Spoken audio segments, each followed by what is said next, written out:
KBLA Talk 1580. Ha! That ain't right. The big payback is reparations. It is a debt that is owed to Black Americans. It is a movement, a momentum. It is the time for that to happen. State of California has taken the lead, but it is a global conversation. And I think that, what can I say? I think we all play a part in that, right? So at this time, there is a survey being done by the City of Los Angeles, the Reparations Advisory Commission, which will then take those recommendations and put them in place with their research partner, which is Cal State Long Beach, and they will present their findings to the commission. Then the commission will make recommendations and present those findings to LA city government, the mayor, the city council. The survey is looking for Angelenos, particularly Black Angelenos. Come on with it. Who's most impacted by reparations? That would be you, probably you, or someone you know. And we only have until December 21st. This thing has been going on for months, but people are not taking it. And I don't know why. I know we don't like paperwork. So, you know, we avoid stuff like this. But at the same time, if we don't do it, who's going to do it? If we don't do it now, when is it going to happen? So we started going through this with the volunteer, Randy from Watts, on yesterday. And we got a fair way into the process of this application, but we were not able to finish it. So we're going to finish it today. We're going to go through it today, and we're going to talk about it. You're invited to call in and talk about it. We're going to go as fast as we can, as far as we can, because we have the city attorney coming up. Looking forward to that conversation with Hydee Feldstein Soto, the second half of the hour. And our hard-working booking coordinator, Asha, is joining us right now to fill out the survey. Good morning, Asha. Good morning, Dominique. You're one of those. Thank you so much for having me. Yeah, thanks for sitting in the clutch here. So, Asha, you're born and raised in LA, right? Yes, born and raised. Right, and I mean, and you don't live here anymore, but you're born and raised here, and so you filled out part of the survey in advance. So we could not go over exactly the same parts that we went over already. So where are you on the survey right now?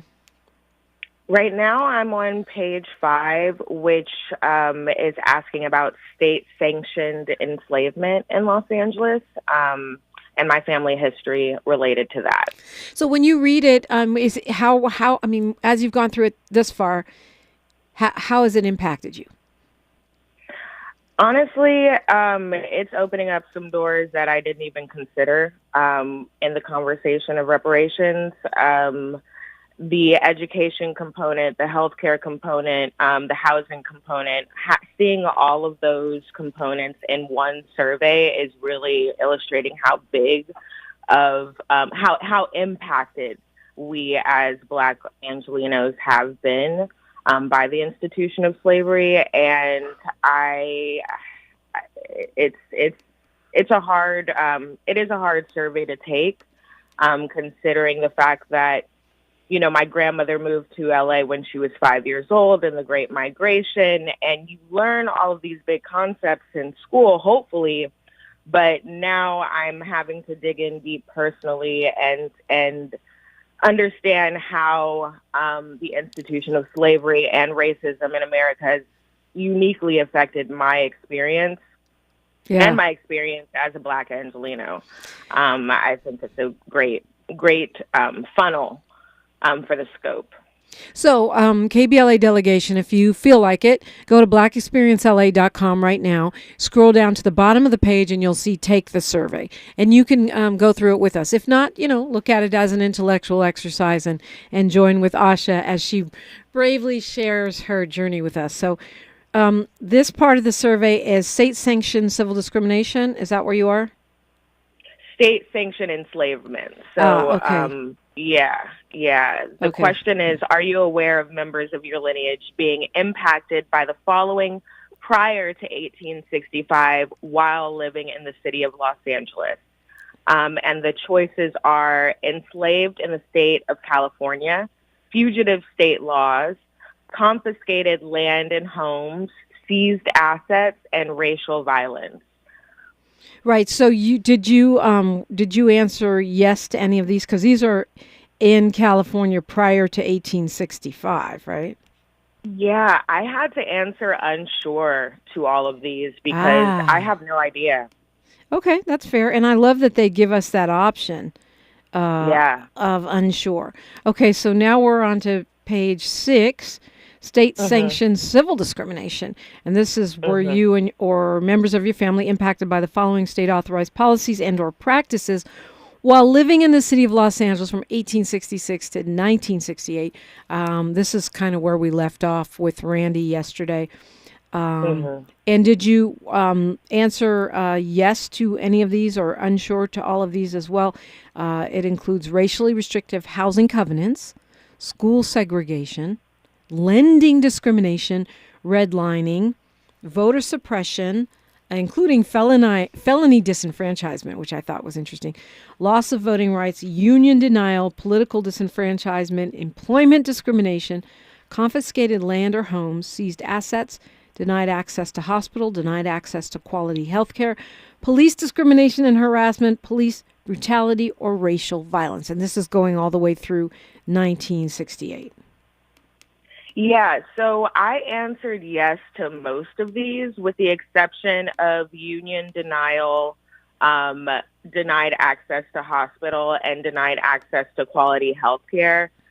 My grandmother's a member of the teachers union and has been for decades now, and so I was not able to answer yes to those questions. But all the rest of the questions, yes, 100%.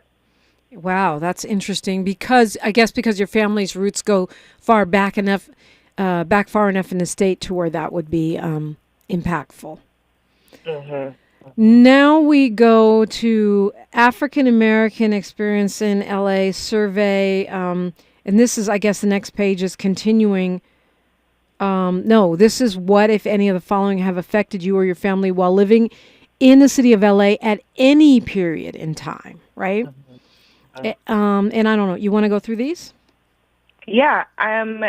So yes to housing restrictive covenants, no to eminent domain, yes to subprime lending or predatory loans, unsure about the denial of home loans, yes to unfairly seized assets, Wow. yes to political disenfranchisement, yes to denied access to certain trade unions. I guess maybe I can review that question because I have had experience being denied from, trade unions now, outside of the teachers union. Yes to land use restrictions, yes to over policing, yes to inequitable home value appraisals, no to neighborhood association fees, yes to unequal educational opportunities, yes to voter suppression, um, yes to redistricting practices, yes to civil unrest and riots, yes to denied access to public services. I can't remember the last time we've had our streets cleaned in my neighborhood. I don't think I've ever seen a street services in my neighborhood growing Wow. up. Yes to limited access to city jobs. Unsure about denial of city contracts. Um, Unsure about environmental injustice. No to denied access to hospitals. No to denied access to quality health care. But yes to denied access to culturally competent healthcare professionals. Even though the healthcare is accessible, it may not be exactly what we need. And absolutely yes to food deserts. Yeah, I answered. I had the same answer when I did this survey. I mean, it's just a huge food desert. So, of the answers you've given so far, has anything? What has surprised you the most or made you think? I mean, these are things you knew, obviously, because you're answering them, but we don't think about them. Yeah, I mean, I think one thing that surprised me the most was the idea that we are being limited with our educational opportunities. I think I got to one of these pages where it proposed open districting for LAUSD, and I had never come across that idea before, but I think that that's a great idea, opening up the public schools to all California or all Angelenos. Right, go where you want. Yeah, exactly. You're not limited to just the tax base in your neighborhood. I think that is a really great idea.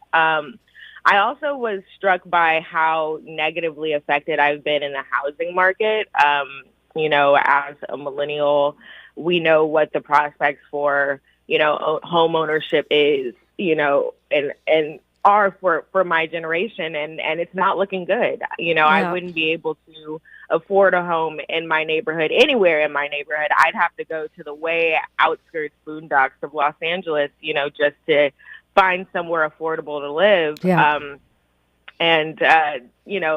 That compared to my grandparents' experience, who bought in our neighborhood in 1972, built on the lot, they bought the lot for like maybe $12,000. I understand that inflation, is a generational thing and is a generational, issue, but there's something really wrong there. There's so many people, so many grandchildren in my neighborhood, and children of parents who are passing on, who can't maintain the status that, their parents or grandparents reached in their lifetime. We can't keep our houses. If we do keep our houses, we're going to have to pay market rate tax bases or tax rates. That's not helpful. And so I think that's what I was most struck by, the education component and the housing component. All right. Well, let's try to get through this thing. It's a lot of questions, but I know you're quick and you've already gone through, clearly you've already gone through the whole thing. So that'll help. You won't be thinking through your answers. This next section is they want you to indicate the extent you think the actions or policies of the city of Los Angeles have impacted you and your family. You choose between very negatively, neutral, positively, or very positively. Starts with economic growth. Yeah, for most of these, I chose very negatively. Really? I think that, the one, and it's so hard because political representation is one that really sticks out to me, because I do live in in districts that are represented by people that look like me. But over the years, I've become a little disillusioned by their choices and to, remove certain grocery stores for my neighborhood or, prioritize certain developments in my neighborhood. And I'm confused, because, you look like me, you are campaigning on a platform that aligns with my interests, but then you get in office and now my grandmother's losing her grocery store. Now my grandmother, now we have to drive, X, Y, and Z miles outside of our neighborhood just to get quality, food and produce. Now our, community resources are being taken up by these major developments that seem out of place for our residential community.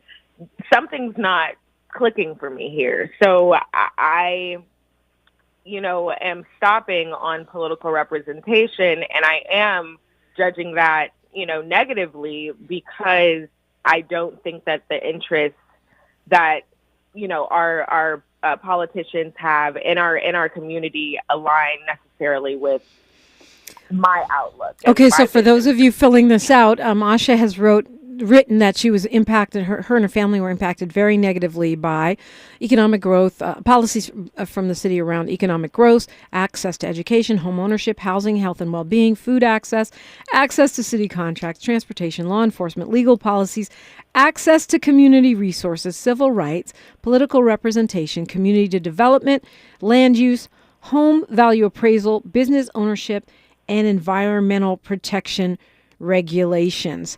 We are going to continue this as well as economic well-being, access to jobs, employment opportunities with the city, opportunities for career advancement, eligibility to join unions, and my family wealth holdings. We'll go to the next page with Asha when we come forward, and you. All right, on KBLA Talk 1580. We hope you have a safe and relaxing holiday season. Mask up and stay safe. At KBLA Talk 1580, we've got a lot to talk about. And your voice is critical to all the conversation. Happy holidays. On your period, sudden gushes happen without warning. But now, you can say goodbye to stand-up gush fears. Thanks to Always Ultra Thins with rapid dry technology. It absorbs gushes 2 times faster than the leading store brand and gives you up to 100% leak-free protection. Hello, clean and comfortable with Always Fear No Gush. Environmental justice, pollution, and climate. In Los Angeles and across America, people of color are suffering and dying from disproportionate health impacts on a planet that has less than 10 years to prevent irreversible damage. Heat illnesses, respiratory illnesses, water-related illnesses, food system impacts, insect-related diseases, Black maternal health, and mental health effects. As the impacts of climate change mount, millions of vulnerable people, our people, are going to bear the brunt of these extreme environmental events, which will likely lead to forced displacement, loss of cultural identity, and other related risks. These realities are as real as rain. Stay tuned to KBLA Talk 1580 for more details about the most progressive multimedia and live events campaign any Black media outlet has ever undertaken to combat the climate catastrophe. Experts, events, empowerment. It's all on the way from unapologetically progressive KBLA Talk 1580. We don't black down. We level up. Level up, level up, level up, level up, level up, level up, level up, level up, level up, level up, level up, level up, level up, level up. Did you know addiction to drugs like meth or cocaine is a disease and not a choice? But getting help is. If you have stimulant use disorder, you, your family, and friends may have a lot of questions, including where to start. Choose Change California can help. Make a change today and find a proven treatment option for you at choosechangeca.org. Thanks for waking up with Dominique DiPrima on KBLA Talk 1580. And Asha's here. Asha, our booking coordinator, and taking this survey, which I would love for you to take. It's at blackexperiencela.com, blackexperiencela.com. And you can take the survey, take about 20-30 minutes, as long as you don't get to deep pondering. Do it around your family and friends this holiday season. We only have until the 31st of December to turn this in. So we're going to speed up here, Asha, and see if we can get through this. Housing is this section. They ask the extent the actions and policies of the city of LA have impacted you and your family around housing. And again, it's negatively to very positively. Everything from ability to buy a home, ability to secure a home loan, to housing stability. How did you fare in this section? All very negatively. Really? Across the board? Yeah. Okay. Across the board. Wow. Okay, Yeah. so let's go to the next page. The next page is education. Same setup. Negatively to very positively. Access to schools, access to quality education, access to educational resources. Where did you land here? So this had a little bit more variance. I landed negatively for access to schools through access to educational resources, but I did land neutral on access to curriculum that meets college admission eligibility, AP courses, and culturally relevant curriculum, as well as culturally competent teachers. That is just my own personal experience. I've had access to all of those things. I did rate very negatively on the racial diversity of my school in that area. Yeah. So you so that's what you got through in this section, and then where did you in the next section, when we're already on page 12, we're doing good healthcare, same setup. Were you across the board here? Access to quality health service, access to culturally competent healthcare professionals. These are the kinds of questions. What did you find here? I was pretty neutral across the board. So I haven't had neither negative nor positive experience, nor extremely positive experiences when it comes to access to healthcare. I feel very blessed to be able to say that, but yeah, pretty neutral for that.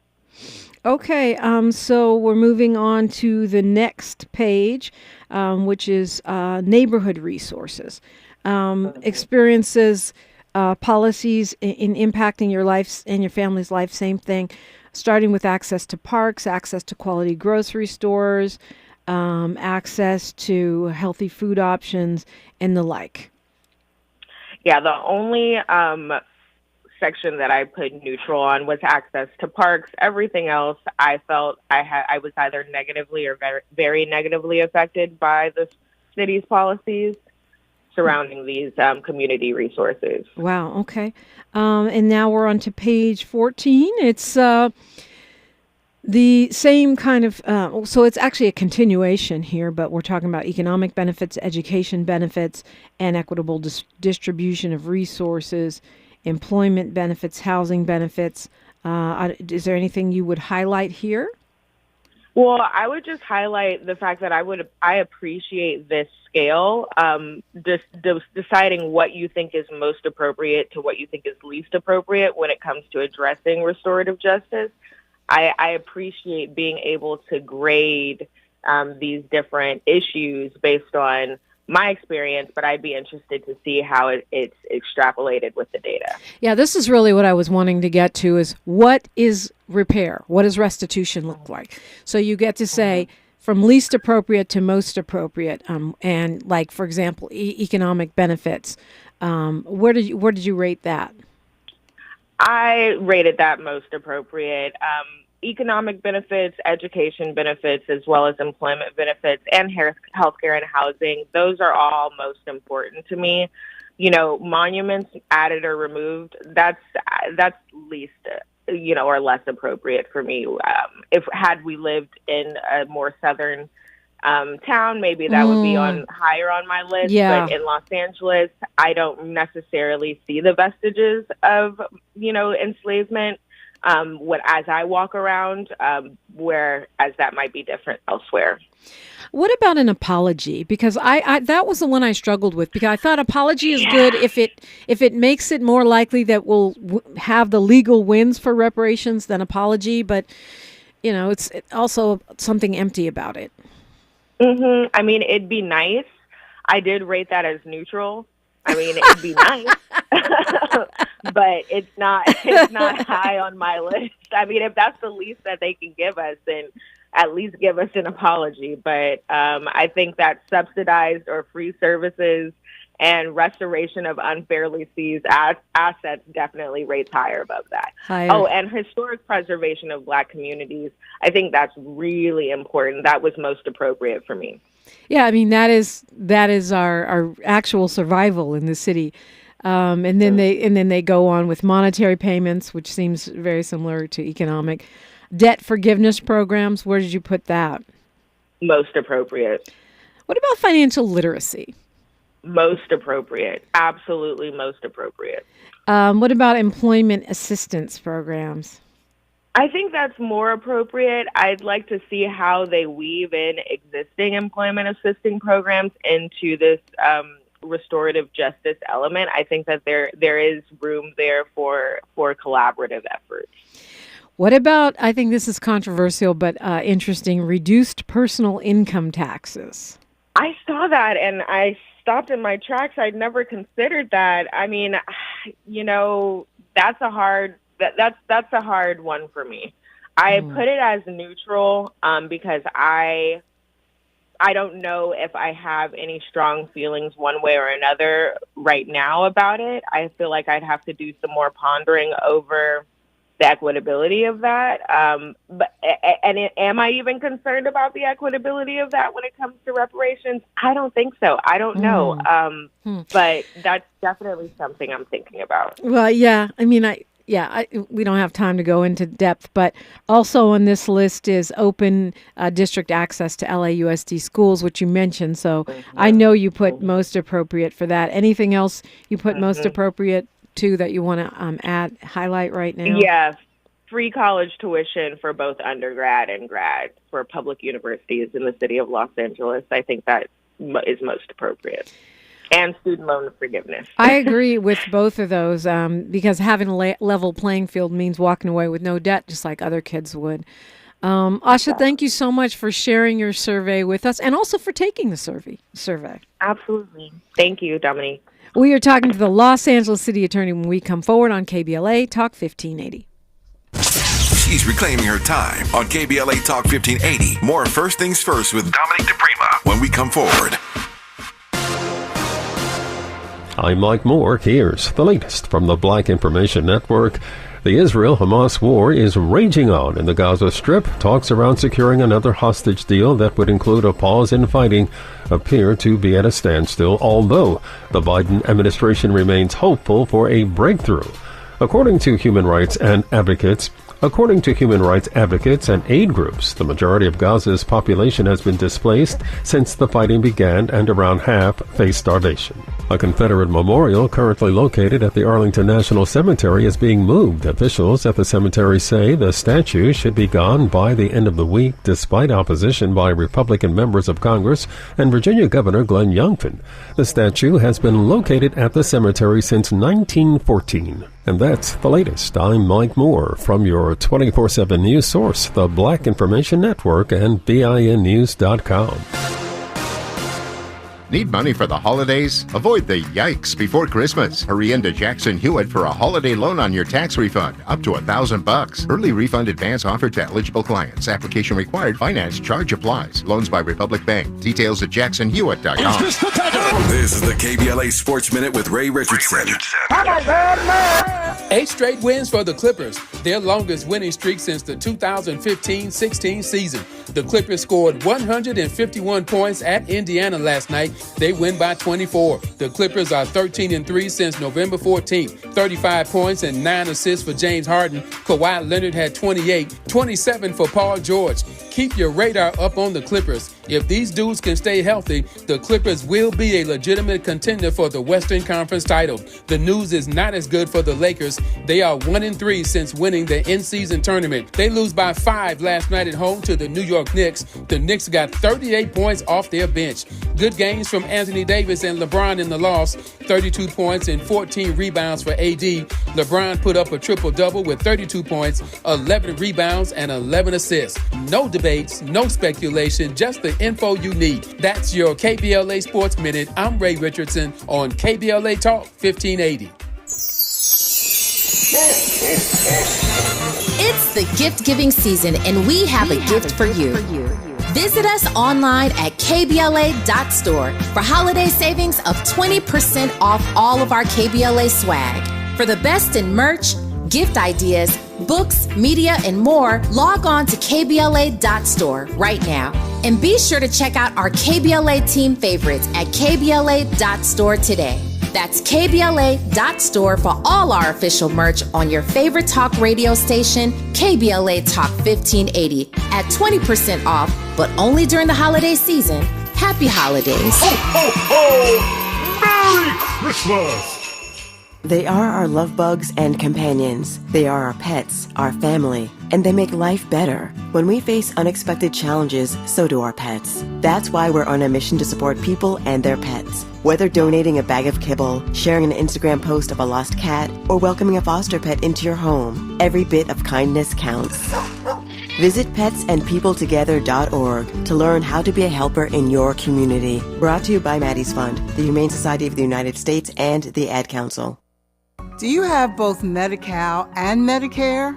If so, the new LA Care plan called Medicare Plus can help you get the most out of your health plan for $0. LA Care provides personalized service to Angelinos like us. Plus, it gives us access to doctors and specialists across Los Angeles County. For zero cost, we get access to full benefits. From vision coverage, in-home support services, to prescription drug coverage, and a quarterly over-the-counter allowance, plus personal equipment, meal programs, a gym membership, and so much more. For more than 25 years, LA Care has provided Angelinos with access to quality health care at an affordable cost. For our families, our seniors, our community, it's a plus. It's a plus for all of us.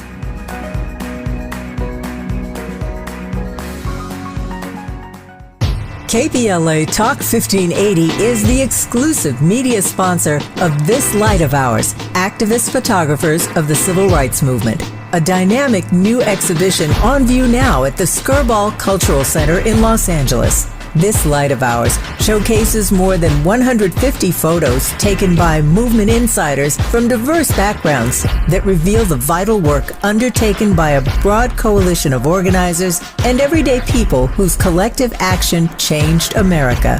This light of ours is one of 3 temporary exhibitions currently on view at the Skirball, which together explore issues related to civil rights, immigration, and pluralism. Tickets and more information for all 3 exhibitions are available at skirball.org. That's skirball.org. SKIRBALL.org. Hey LA, save water and put money in your pocket with rebates from LADWP. Start saving with free shower heads and faucet aerators. Then save with every flush when you upgrade to a water-efficient toilet and get a $250 rebate. You can also save on every load of laundry with a high-efficiency clothes washer and get a $500 rebate. That's right, LADWP customers can get $500 rebates on qualifying clothes washers. See all the ways to save at ladwp.com/save. Heard any other talk radio lately that sounds anything like this? We didn't think so. You're listening to Unapologetically Progressive, KBLA Talk 1580. And we're glad that you are. You know, I'm excited to welcome in the city attorney for Los Angeles. She's the 43rd in that position, sworn into office in December of 2022. She's the city's general counsel, serves as legal advisor to the mayor, city council, and to hundreds of boards, departments, officers, and entities that make up the city of L.A. Attorney Hydee Feldstein, Soto, is with us. Good morning. Good morning. How are you? Good. Great to see you. And thank you for coming back. I got to give you a compliment. So many times people running for office come when they want the vote, and then I can never get them back in the chair. You will always be able to get me back in the chair. It's a pleasure to be here. Thank you for having me. Congratulations. Kind of late here on your victory. It's a huge job. And, you know, you were explaining off the air before we started how you perceive your job, or how the role of the job is not to make policy but to enforce it. Yes, and I take the job seriously. I'm the city attorney, and that's a big enough job. Like, it's bigger than I thought it was when I took office. I'm the general counsel for LAWA, which is the Los Angeles World Airports, LAX, Van Nuys, and Palmdale. I'm the general counsel for the Port of Los Angeles, only the busiest deepwater port on the West Coast. I am the general counsel for this little business called the Los Angeles Department of Water and Power, as we like to call it, the gift that keeps on giving, the Board of Public Works, and everything from animal services to the zoo. So advising all of my, I didn't mention the joy of 17 other elected officials. Right, the mayor and the council. The mayor, the council, and the controller. The controller, too. Yeah. So advising my client is sort of, or our clients, since I lead an office of nearly 1,000 legal professionals, is a big enough job without meddling in the policy issues that are really up to council and the mayor. Right. Well, I remember when I talked to you when you were running, you really felt like, you could streamline some things, and you could make the office more efficient. You say now it's a bigger job than you thought it was. Actually, when you lay it out like that, it's a bigger job than I thought it was, because I hadn't thought about the airport. How do you feel? How do you feel now? You're no longer an armchair quarterback. You're the actual quarterback. I just celebrated my first year in office, and I feel pretty good about it. Yeah. Streamlining a bureaucracy takes a while, but small victories count. We've reduced the request for proposal from 26 pages to 5. So for those small businesses and vendors who sort of had looked at our process and given up, please come back. So RFPs, for those not familiar, it's if you're doing a project and you're looking to hire a business to help you or an individual to help you, that's what they have to fill out. Now it's down to 5 pages. Yeah, RFP stands for request for proposal. Yeah. So we put out the information regarding what we're looking to hire. And when you face a 26-page questionnaire, it's a little daunting. So the first thing we did was cut that down. We're working on improving the time to payment because small businesses can't afford to wait 6 to 9 months for payment. Right. And I've done a fair amount of streamlining. On the other hand, it took me a year to get the windows cleaned at City Hall East. Wow. So how many attorneys are in that? And I mean, that's the challenge, right? Tons of people, tons of bureaucracy. How many attorneys are in your department? There's about 550 lawyers, and the rest are investigators and legal clerks and hearing officers and various and other sundry forms of legal professionals and support staff, paralegals and legal secretaries. I will say that I'm blessed with a great leadership team that looks like LA. So I don't have to manage this office by myself. The biggest reorganization we've done so far is in the criminal branch, and I know last time I was here we talked about some criminal justice reforms. You'll be pleased to know that I've implemented a centralized filing system so that the same prosecutors are making all charging and filing decisions across the city in the same way. You no longer have a situation where an individual prosecutor in the Valley is charging according to one set of standards and someone in Boyle Heights is charging a different way. You said that your job is not to make policy or to make the rules, but to enforce the rules. But there is discretion in the city attorney about what to emphasize, right? Are you going to go after protesters? Are you going to crack down on the unhoused? Are you going to, emphasize the petty criminals that are, shoplifting or whatever it might be, right? I mean, you decide where to allocate those resources. I've tried to do resources at scale on problems that I think I can help solve. The fact is our jails are overcrowded. And remember, my prosecutorial discretion is limited to the prosecution of adult misdemeanors in the city of LA. So if it involves a minor, I can't prosecute. If it's a felony, I can't prosecute. So really my focus is on our neighborhood justice program and restorative justice. I'm very proud that under the leadership of Mayor Bass and the Superior Court, the presiding judge and assistant presiding judge, we've opened up what I call a homelessness court. I think we call it community outreach court, which is an outdoor court where folks who are unhoused can come and take care of their legal business and their outstanding warrants without leaving their belongings outside. So that's been an emphasis, sort of making the system work for people who otherwise don't have access at going through, armed security into a courthouse. I've emphasized public rights. So I formed a new public rights branch, and there's 42 employees focused on environmental justice, nuisance abatement properties, consumer protection, and unfair labor practices. And it's moving forward in all kinds of arenas. I've announced with President Paul Kerkorian and some of the other council members an emphasis on copper wire theft. If you think about it, it costs us a cajillion dollars. Someone who wants a few dollars breaks in and takes a copper wire, and they go and resell it for, $2, $5. I mean, that's the same thing that's happening with our cars, right? The catalytic converters. Yeah. Well, with copper, the resellers are regulated.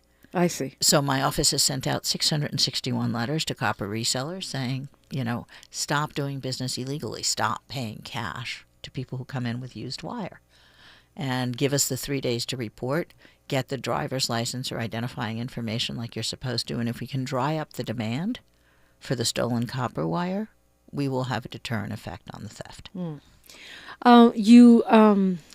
You mentioned, this outdoor court and sort of changing the business model, the way we do business as a city, to be able to deal with the current clientele, which sadly encompasses a lot of people that don't have housing. LA Times today has an article on the cover about how the Court of Appeals here in the state of California, and really affecting the entire West Coast, has put in place measures to protect homeless people from being criminalized. And talking about how this may go all the way to Supreme Court because some people, some neighborhood residents and others feel like that is making it too hard to remove encampments. How do you see that as a legal issue? That's a little bit different than I haven't read the LA Times article, so let me start with that. But from my perspective, there's no one in the city or in the state who wants to criminalize the fact of being unhoused. That in and of itself is never something that ought to be punished. That's punishing poverty. And, debtor's prison was abolished in this country in 1835. I don't want to go back to... I understand. Theoretically, I don't want to go back to that either. Right. By the same token, that doesn't excuse a lot of the crime that occurs in a number of encampments, including against where the victims are primarily unhoused folks themselves. And so threading that needle in terms of enforcement of criminal activity is something that I think the city has been struggling with. From your description, though, the LA Times article was focused on the Grants Pass decision. Is that right? Yeah. I filed an amicus brief for clarity. Because if you read Grants Pass literally, what Grants Pass says is that you cannot basically clear an area or ask folks to come indoors or bring them indoors unless you have sufficient shelter beds for every unhoused person in the city. So in a city like Grants Pass, Oregon, where there's, I think it was 825 homeless folks, maybe it makes sense. I'm not sure it does even there. But in a city like Los Angeles, where we have 48,000 individuals who are unhoused, if we cannot deal with encampment by encampment and bring people inside into shelter, whether it's the Mayor's Inside Safe program or it's into bridge housing or permanent supportive housing, if they're ready for that, we're never going to be able to address the problem of our encampments. And the encampments are healthy for no one, not for the people who live there, not for the surrounding residents, not for the city. City Attorney Hydee Feldstein Soto is my guest, and when we come forward, I want to talk a little bit more about that, and then take a look at some of our other legal issues that seem perennial in the city of Los Angeles, not the least of which is how do we deal with protesters? We're certainly seeing another round of protests in these streets around Gaza and the Palestinian-Israeli conflict. So we'll look at that when we come forward on KBLA Talk 1580. More of First Things First with Dominique DiPrima when we come forward. KBLA Talk 1580. We've got a lot to talk about. Hi, Maisha Cairo here, KBLA, live at Chase Bank on Crenshaw and Vernon for the In This Together tour with female business owners, a day of empowerment, community panels, and best of all, tips on building business from marketing to capital. I'm here with Lisa Stevens, Senior Business Consultant with Chase for Business. Lisa, what's one tip you'd give to business owners here in the Crenshaw area? I love that you asked that question. I'm originally from Brooklyn, and I grew up in an area that's very similar to Crenshaw. So this is near and dear to my heart. And if I could only leave a business owner with just one, I would tell the business owner to identify their why. And I think that is so important because your why is going to be that strength on those days where you feel like you're struggling. Your why is going to be that stepping stone. Those days that you want to give up, your why is going to be the reason that you get back up. And how would you advise business owners looking to acquire capital? What do they need to know before stepping inside the branch to ask for funding? So 3 things. I do want to share this when it comes to the power of capital and just finding those resources.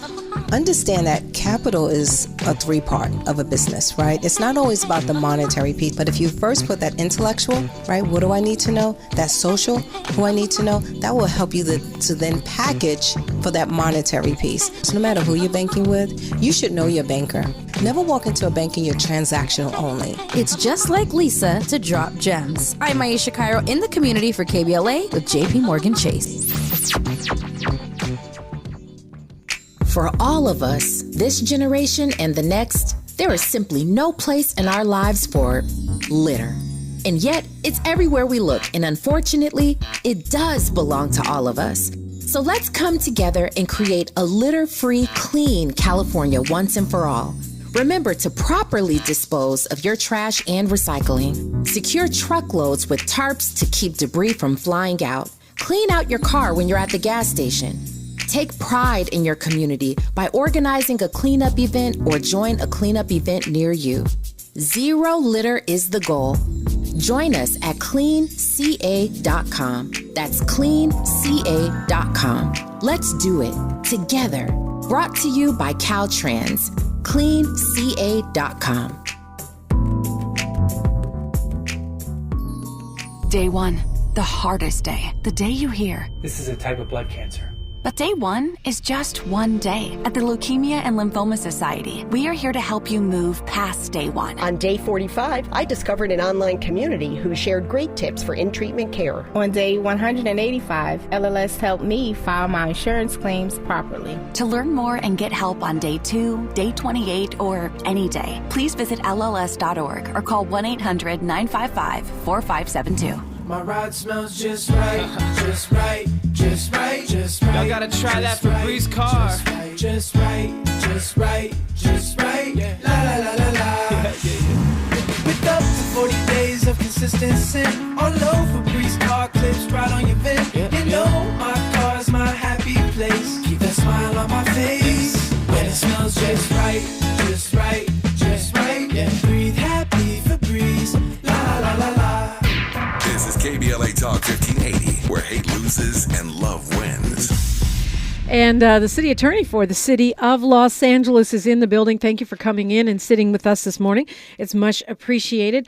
Hydee Feldstein, let me get it right, is with us. And I raised this article. You hadn't had a chance to see it. I know you looked at it briefly during the last couple of minutes. Anything you want to add before I pivot here? No, they quote from the brief, and it's exactly what I was talking about, which is that it's very difficult to clear any encampment and that our sidewalks are serving multiple purposes right now.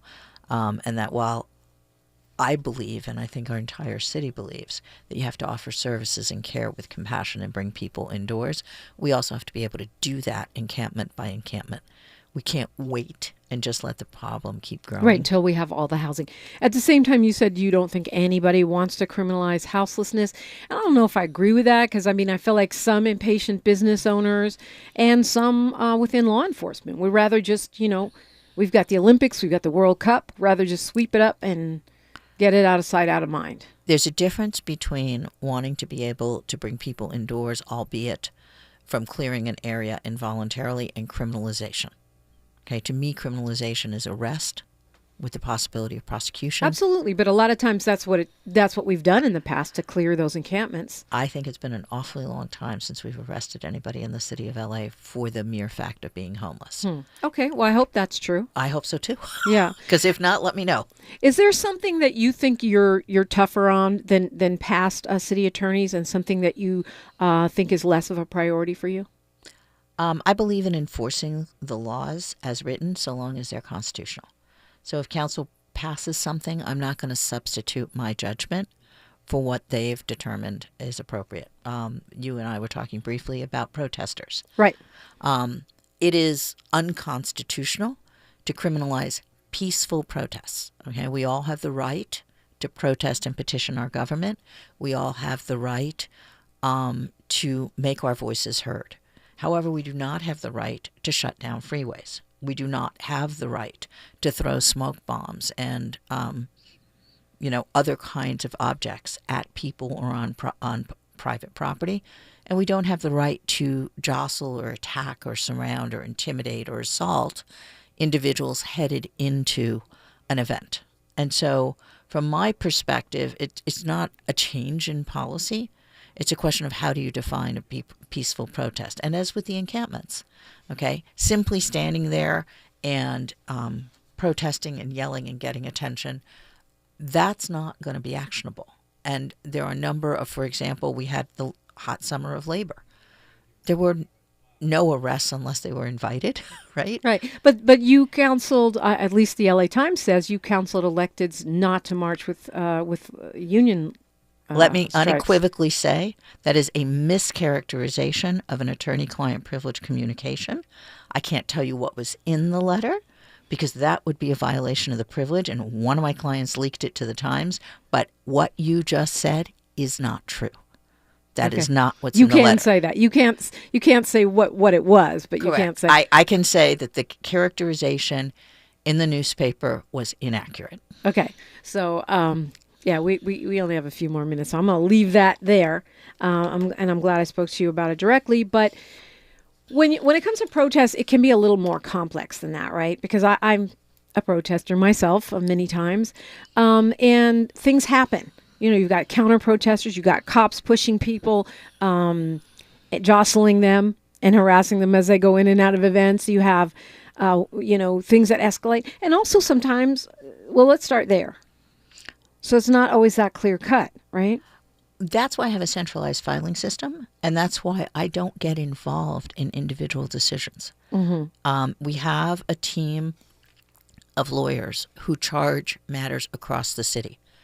And whether the protest is at an event in Westwood or on a freeway downtown, okay, or anywhere in the city, what we do need to know is that we have a consistent set of written guidelines as to what is crossing that line, and that you have an independent prosecutor making that decision, free from the political pressure that an elected official. So you're not like doing me. it on a case-by-case basis. But on a broader scope, you said, well, you don't have a right to close down a freeway. But many times protesters do things that we're not explicitly allowed to do because they bring attention to a problem, because they do push the envelope. I mean, although Martin Luther King was peaceful, he many times and his cohorts would sit down and not budge from a place where they maybe weren't lawfully allowed to sit down and not budge. Oh, well, I mean, if you have a law that prohibits someone because of their skin color from being someplace, yeah, you go. It's not an act that in and of itself places other people in danger. It may be against a law. The law itself is wrongful. And so what you're doing is you're violating a law that you believe is wrongful. We have laws that say you're not allowed to block the freeway. That jeopardizes traffic, that causes accidents, that jeopardizes pedestrians. You're not protesting that law when you go and shut down a freeway. You're protesting some other cause. Right, but you're certainly doing what you think is necessary to bring the eyes of the world to an issue. And there are many things that you can do to do that, and there are other things that the law prohibits. And again, I've got a team of prosecutors who make those decisions, and if you violate the law, not to protest the unfairness of that law, but in order to protest something else, you do run the risk that in utilizing that particular platform, especially if you cause damage, especially if you hurt somebody, that you are going to be held criminally accountable. You have created a new legal division that you say is meant to help upgrade LA's neighborhoods community law corps. What is that? Well, the issue with the neighborhood prosecutor program is that as it had grown over time, you had one lawyer going to community meetings and listening about complaints about a neighborhood problem, say a hoarder, and then that same lawyer was going to work with the police department because they were stationed at police stations and doing the investigation. And then that same lawyer was deciding what charges to bring and what sentence to request. You can't do that. You can't have judge, jury, and executioner in the same human being. That doesn't really work. So we've pulled the community relations function out of the criminal branch. And we've created a community law corps under our municipal branch. Any neighborhood issue that you have, you should feel free to call. They are very good. They tend to get back to people within 24 to 48 hours. And it's called the Community Law Corps, and I believe it's 213-978-8255. 978-7878. 978-7878 at the tip of your tongue. Look, we got about a minute and a half here. Time flies when you're on the radio. Attorney Feldstein, Soto, what do you want us to know other than call the community core here? What are you most proud of? What do you want to share with us this morning? We have not discussed my initiative on the Figueroa Corridor. Important. It is very important, and it is under the political auspices of Mayor Kieran Bass and Councilmember Marquise Harris Dawson. The corridor is one of the most notorious trafficking corridors in the country. The average age of the minors who are trafficked into the kiddie stroll, as they call it, is between 11 and 14. Wow. And we have done a sustained effort to cut back on human trafficking. Let me be very clear about one thing. We do not arrest or prosecute the sex workers. That is not the aim of this initiative. It is a multi-jurisdictional initiative. I'm grateful to the U.S. Attorney's Office for partnering with us in this. I'm incredibly grateful to the LAPD and especially the 77th Street Station, Commander John Pinto, and a number of the other officers there have been indispensable to the effort. We're grateful for the partnership of the Department of Homeland Security and the FBI. And after just, I think, about 4 months of concerted activity, we're having a real effect. We have cited dozens, if not hundreds of customers. I don't know what to call them. Yeah. Solicitors of sex services. And we've arrested half a dozen or more what I would call profiteers and predators, the actual traffickers, and we have shut down illegal activity at 3 motels. We have several others under investigation. I'm very proud of that success. As you should be. Congratulations. Hydee Feldstein, Soto, thank you so much for being here, and I definitely want to follow up on the work that you're doing there. Thank you so much. Tavis Smiley's up next. It's the best of Tavis Smiley. I'm Dominique DiPrima. History is now, and we are making it together. Until tomorrow, live in studio, one love. KBLA 1580 Santa Monica. I'm Mike Moore. Here's the latest from the Black Information Network. The Israel-Hamas war is raging on in the Gaza Strip. Talks around securing another hostage deal that would include a pause in fighting appear to be at a